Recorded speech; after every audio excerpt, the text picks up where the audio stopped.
Fogueira dos Brothers. Construída somente por mim, Fernando.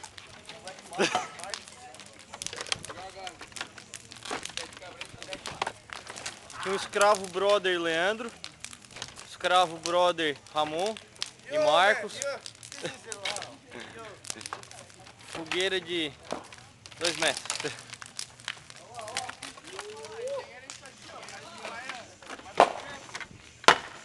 O Elé, sempre não fazendo nada de útil. Ai, Jota. Obrigado. Já foi moral. Como eu ia dizendo, nada de útil. Clay, ele derrubou a casa sozinho, com esse braço aí, porque ele é escravo. E com esse dedo aqui, ó. Enfiou-se no cu. Vira a bunda aí então. Não dá, cara, eu tapei com cimento. Aqui tem 3 babacas, Já pega uma marreta ali. um bêbado, o outro é babaca e o outro é irmão do babaca, então é mais babaca ainda. A babaquinha. É um grupo de otário. É uma babaca. É, eu acho que dá pra...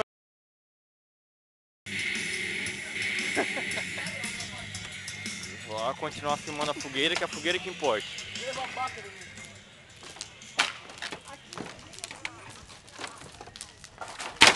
Fogueira dos Brothers!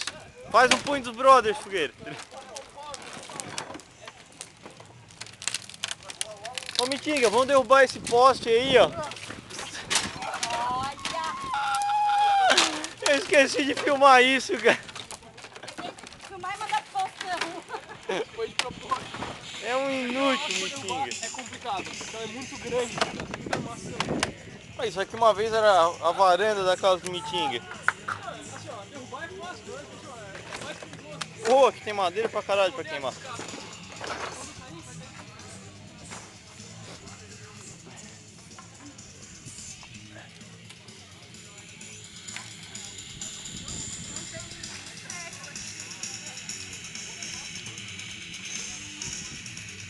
Vendaval destrói casa na Praia do Rincão.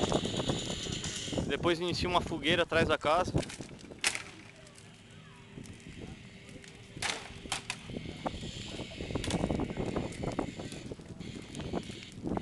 Marimbondo voando. Caralho, cheio de marimbondo.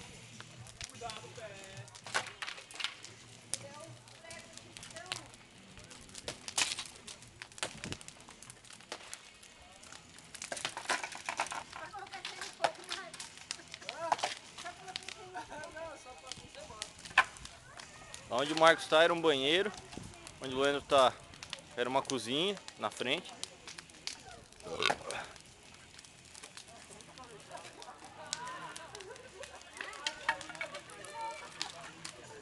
Essa fogueira é impulável.